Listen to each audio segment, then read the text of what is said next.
अवधूत चिंतन से गुरुदेव दत्त. श्री स्वामी समर्थ. जय जय स्वामी समर्थ. नमस्कार स्वामी भक्तांनो, तुमच्या सर्वांचं स्वागत आहे नवीन एका व्हिडिओमध्ये. आजचा दिवस तुम्हाला आनंदाचा, आरोग्यदायी जावो हीच मी स्वामीचरणी प्रार्थना करते आणि आजच्या आपल्या स्वामी संदेशला सुरुवात करते. स्वामी भक्तांनो, तुम्हाला एकच नम्र विनंती आहे, तुम्ही आपल्या चॅनलवर नवीन असाल तर कृपया चॅनलला सबस्क्राईब, लाईक आणि शेअर करा. कमेंटमध्ये श्री स्वामी समर्थ टाईप करा. स्वामींच्या आशीर्वादाने तुमच्या सर्वांच्या सर्व चांगल्या इच्छा स्वामी महाराज पूर्ण करतील. स्वामी संदेश ऐकल्याने आपल्या जीवनातील नकारात्मक ऊर्जा दूर होते.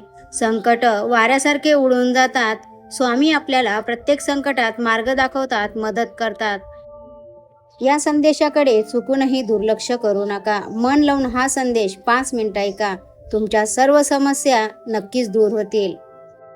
स्वामी भक्तांनो, तुमच्या समोर 2 फुलं आहेत, त्यापैकी तुम्हाला एकाला निवडायचं आहे आणि आजचा स्वामी संदेश तुमच्यासाठी काय आहे ते तुम्हाला जाणून घ्यायचं आहे. आता हा संदेश त्या भक्तांसाठी ज्यांनी 2 नंबरच्या फुलाला स्पर्श केला आहे. जीवनाकडे पाहण्याचा दृष्टिकोन कसा असावा हे आपल्या विचारावर अवलंबून असते. विचार बदला म्हणजे तुमचं नशीब बदलेल. हे केवळ एक वाक्य नसून ते एक सत्य आहे. आजच्या धावपळीच्या युगात आपण अनेकदा ताणतणावामध्ये निराश असतो, चिंतेत असतो आणि समस्यांमध्ये अडकत जातो. अशा वेळी चांगले विचार करा. हे विचार तुमचं जीवन, आयुष्य पूर्णपणे बदलून टाकतील. सकाळची सुरुवात, तुमचा दिवस आज कसा जाईल हे तुम्ही सकाळी उठल्यावर पहिले 5 मिनिटं काय विचार करता यावर अवलंबून असते. सकाळी आपण उठल्यानंतर देवाचे किंवा निसर्गाचे आभार माना की तुम्हाला अजून एक सुंदर दिवस पाहायला मिळालेला आहे. आजचा दिवस माझा आहे, आज मी आनंदी राहणार आहे असं स्वतःशी बोला आणि माझ्या कामात मला सर्वोत्तम यश मिळणार आहे. आणि आरशासमोर उभं राहून आरशात बघून स्वतःला एक छान स्मित हास्य द्या.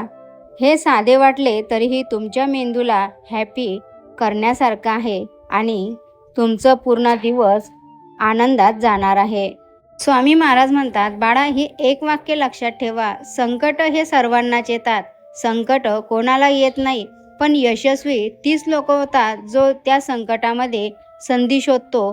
अडचणीत संधी शोधणे म्हणजे सकारात्मकता आणि संधीत अडचण शोधणे म्हणजे नकारात्मकता. तुमच्या आयुष्यात कितीही मोठं संकट येऊ द्या, पण तुम्ही स्वतःच्या मनाला सांगा की मी त्या संकटातून बाहेर पडणार आणि पडणारच. हे जर तुम्ही सकारात्मक विचार केले तर संकट कितीही मोठं असू द्या, त्या संकटातून तुम्ही नक्की बाहेर पडाल. जेव्हा एखादी गोष्ट तुमच्या मनासारखी घडत नाही तेव्हा समजा की निसर्गाचे तुमच्यासाठी काहीतरी वेगळे आणि चांगले नियोजन आहे. आयुष्यात संकट कितीही मोठे येऊ द्या, पण हार मानू नका. तुमची स्पर्धा फक्त स्वतःशी असू द्या. कालच्यापेक्षा आज आपण थोडे जरी सुधारलो तरी ते यशच आहे. अर्ध्याहून अधिक दुःख हे गेलेल्या काळाच्या विचारांनी किंवा येणाऱ्या काळाच्या भीतीने असते. आता या क्षणात जे आहे त्याचा आनंद घ्या.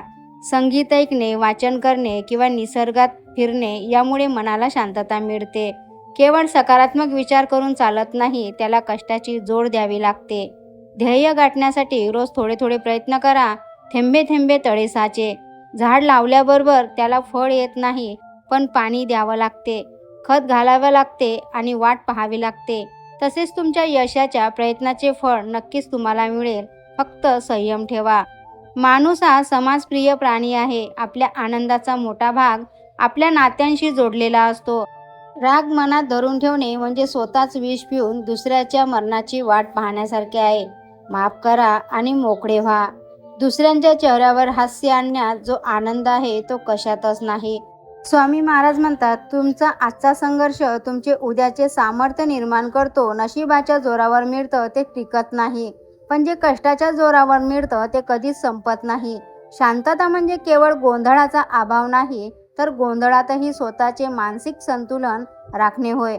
स्वतःची तुलना इतरांशी करू नका, कारण चंद्र आणि सूर्य आपल्या वेळीच चमकतात.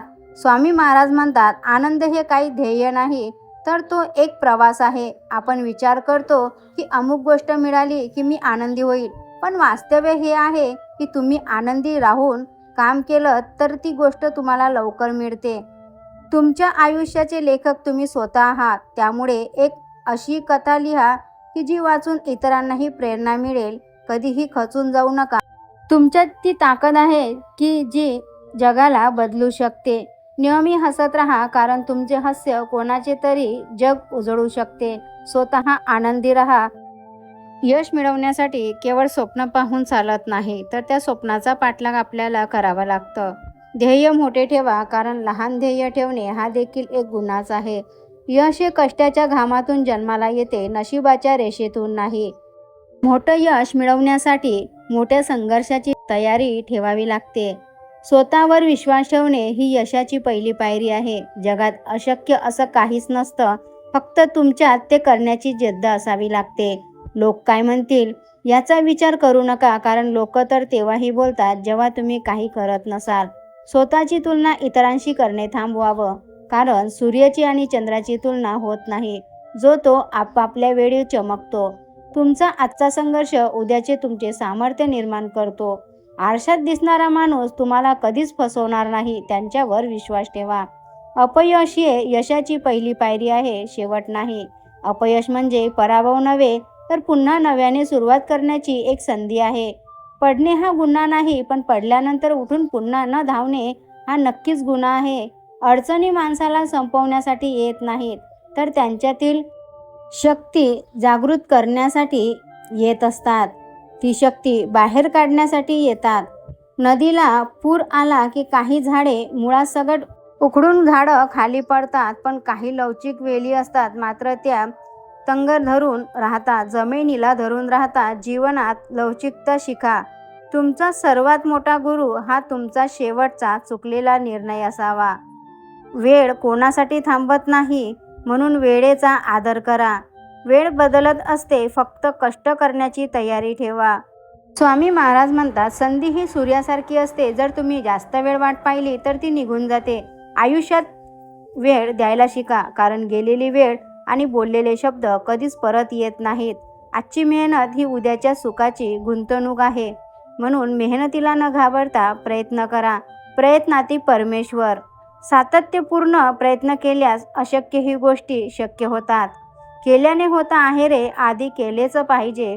कृतीशिवाय विचार व्यर्थ आहेत, म्हणून पहिले कृती करा. संकटे तुमच्यातली शक्ती बघण्यासाठी येतात. आव्हाने आपल्याला अधिक मजबूत बनवतात. बरेचदा आपण दुसऱ्याचे अनुकरण करण्यात आपला वेळ वाया घालवत असतो, पण लक्षात ठेवा, प्रत्येक व्यक्तीकडे एक वेगळी कला असते. तुमची ताकद काय आहे आणि तुमची आवड कशात आहे हे तुम्ही शोधा.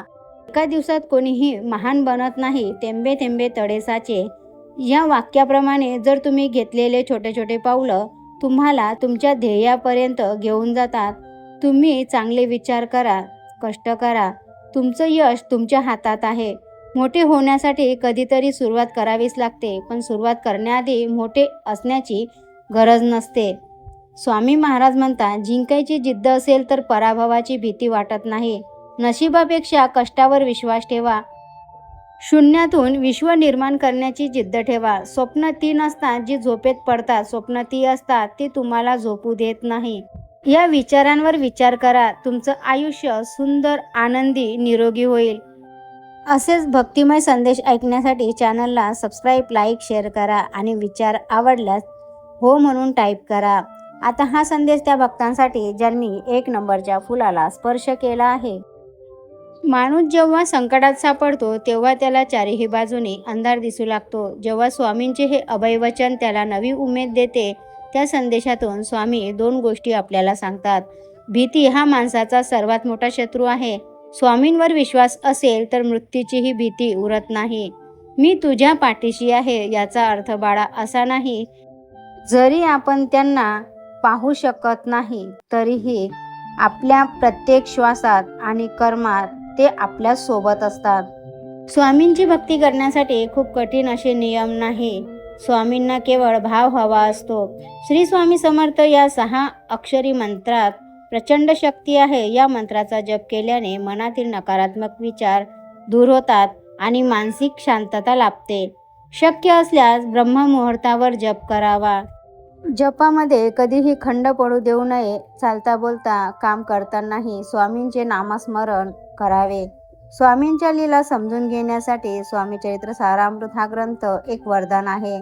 यातील 21 अध्यायाचे वाचन केल्याने सर्व समस्या हळूहळू दूर होतात.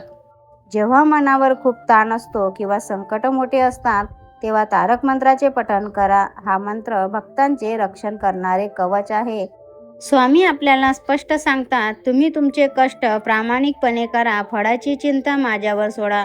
भक्ती म्हणजे काम सोडून बसणे नव्हे, तर आपले कर्तव्य पार पाडत असताना ईश्वराचे स्मरण करणे. स्वामी महाराज आपल्या भक्तांची अनेकदा परीक्षा घेत असतात. मी केले हा भाव भक्ती नष्ट करते. स्वामी म्हणतात, करणारा मी आहे, तू फक्त माध्यम आहेस. संकटात असताना स्वामी आपली साथ सोडतील का असा विचार मनात येणे म्हणजे अविश्वासाचे लक्षण आहे. लक्षात ठेवा, सोनं आगीत तपून निघाल्याशिवाय शुद्ध होत नाही, तसेच भक्तीही संकटातून गेल्याशिवाय परिपक्व होत नाही.